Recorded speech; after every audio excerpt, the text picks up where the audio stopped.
Hello, dear viewers. I am Dr. Shravya, consultant fertility specialist at Secunderabad branch 49 hospitals.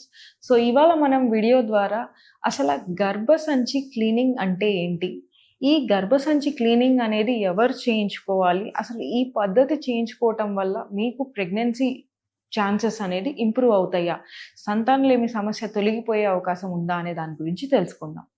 రీసెంట్గా హాస్పిటల్కి వచ్చిన పేషెంట్స్లో కొంతమంది చెప్పారు స్పెసిఫిక్గా ఏంటి అంటే, మాకు డాక్టర్ గారు అడ్వైజ్ చేశారు గర్భసంచి ఒకసారి క్లీన్ చేస్తే మీకు ప్రెగ్నెన్సీ వస్తుంది, సో ఒకసారి క్లీన్ చేయించుకోండి అని. సో చాలా మందికి ఉండే అనుమానం ఏంటంటే అసలు ఈ గర్భసంచి క్లీనింగ్ ఏంటి, అండ్ ఈ ప్రాసెస్ ద్వారా మనం అసలు ఏం చేస్తే ప్రెగ్నెన్సీ వస్తుంది, అసలు ఏం చేస్తున్నాము అనేది అనుమానాలు ఉంటాయి.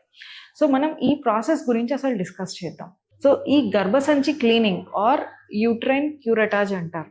సో మీకు తెలుసుకోవాల్సింది ఏంటి అంటే, ఈ యూట్రైన్ క్యూరటాజ్ అనేది ఇంతకు ముందు కామన్గా చేసేవాళ్ళు. వెన్ ఫర్టిలిటీ కోసం కపుల్స్ డాక్టర్ దగ్గరికి వెళ్ళినప్పుడు ఇంతకుముందు ఫ్రీక్వెంట్గా ఏంటి, ప్రెగ్నెన్సీ కోసం మందులు ఇచ్చేవాళ్ళు. ఒక 3 to 4 సైకిల్స్ అవ్వలేదు అంటే ఒకసారి గర్భసంచి క్లీన్ చేస్తే డెఫినెట్లీ ఛాన్సెస్ బెటర్ అవుతాయని.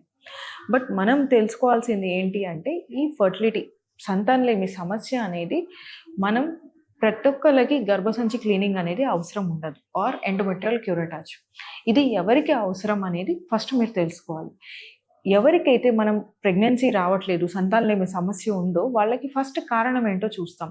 ఆడవాళ్ళకి చూసే 3 ముఖ్యమైన ఆర్గన్స్ ఏంటి అంటే గర్భసంచి, అండాశయాలు, ట్యూబ్స్.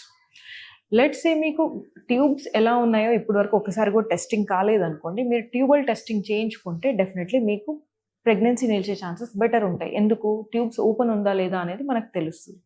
అట్లే అండాశయాల నుంచి ఎగ్ రిలీజ్ అవుతుందా లేదా తెలుస్తుంది. సో అండాశయాలు ట్యూబల్ ఫంక్షన్ బాగుండి మీ హస్బెండ్ వీర్యకణాలు కూడా బాగున్నాయి, బట్ ప్రెగ్నెన్సీ రావట్లేదు, అన్ఎక్స్ప్లెయిన్డ్ ఇన్ఫర్టిలిటీలో కొంతమంది ఈ క్యూరటాజ్ అనేది చేస్తారు.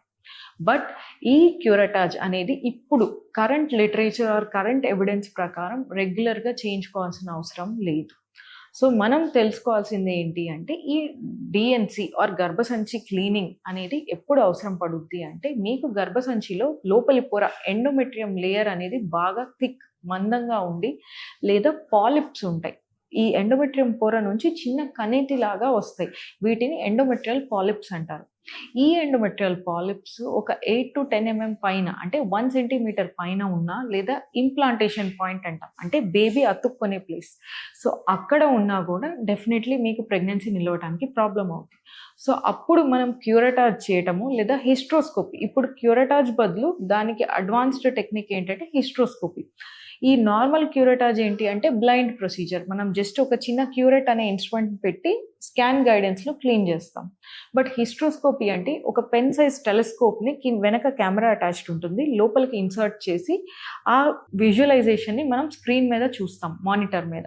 సో చూసి గర్భసంచి లోపల లేయర్ థిక్గా ఉందా, ఎక్కడ పాలిప్ ఉందో చూసి ఆ పర్టికులర్ పాయింట్ దగ్గరికి వెళ్ళి ఆ పాలిప్ని రిమూవ్ చేయటం జరుగుతుంది. దీన్ని హిస్ట్రోస్కోపిక్ పాలిపెక్టమీ అంటాం. సో ఇలా పాలిప్ తీసేసిన తర్వాత మీకు ప్రెగ్నెన్సీ నిలిచే ఛాన్సెస్ బెటర్ ఉంటాయి. బట్ మనం ఈ ప్రొసీజర్స్ చేయించుకునే ముందు డెఫినెట్గా మీరు స్కాన్ ద్వారా మీకు గర్భసంచి లేయర్ మందంగా ఉంది లేదా పాలిప్ ఉంది అనే ఎవిడెన్స్ మనం చూసుకున్న తర్వాతే ప్రొసీడ్ అయితే బెటర్.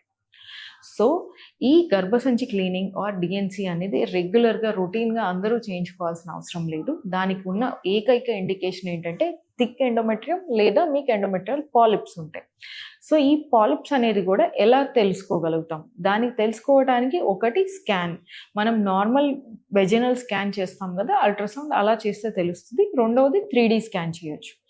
అండ్ ఇంకొక మూడవ పద్ధతి ఏంటి అంటే SIS, saline infusion sonography or saline salpingo sonogram అంటాం. సో దీంట్లో ఏం చేస్తామంటే, మీకు ఒక 10 ml నార్మల్ సెలైన్ కింద నుంచి గర్భసంచిలోకి ఒక చిన్న కెథెటర్ ద్వారా లోపలికి పెడతాం. సో ఈ సెలైన్లో పాలిప్ అనేది మనకి ఫ్లోట్ అవుతూ కనిపిస్తుంది. అప్పుడు కూడా మనం పాలిప్ అనేది ఉన్నట్టు క్లియర్గా తెలుస్తుంది. సో SISలో కూడా పాలిప్ ఉన్నట్టు క్లియర్గా తెలిస్తే దెన్ మనం హిస్ట్రోస్కోపీ గైడెడ్గా ఈ పాలిప్ తీసేస్తే మీకు ప్రెగ్నెన్సీ నిలిచే ఛాన్సెస్ అనేది బెటర్ ఉంటాయి. సో రొటీన్గా గర్భసంచి క్లీనింగ్ ఆర్ క్యూరటాజ్ ద్వారా మీకు ప్రెగ్నెన్సీ నిలిచే ఛాన్సెస్ బెటర్ అవ్వవు. ఓన్లీ మీకు ఒకవేళ గర్భసంచి పొర మందంగా ఉన్న, పాలిప్స్ ఉన్నా మీరు చేయించుకుంటే డెఫినెట్లీ మీకు ప్రెగ్నెన్సీ ఛాన్సెస్ ఇంప్రూవ్ అయ్యే ఛాన్సెస్ ఉంటాయి. సో ఈ వీడియో ద్వారా అసలు గర్భసంచి క్లీనింగ్ అంటే ఏంటి, ఎప్పుడు చేయించుకోవాలి, అసలు పాలిప్ ఉందా అనేది ఎలా తెలుస్తుంది అనేది మీకు ఐడియా వచ్చింది అనుకుంటున్నాను. Thank you.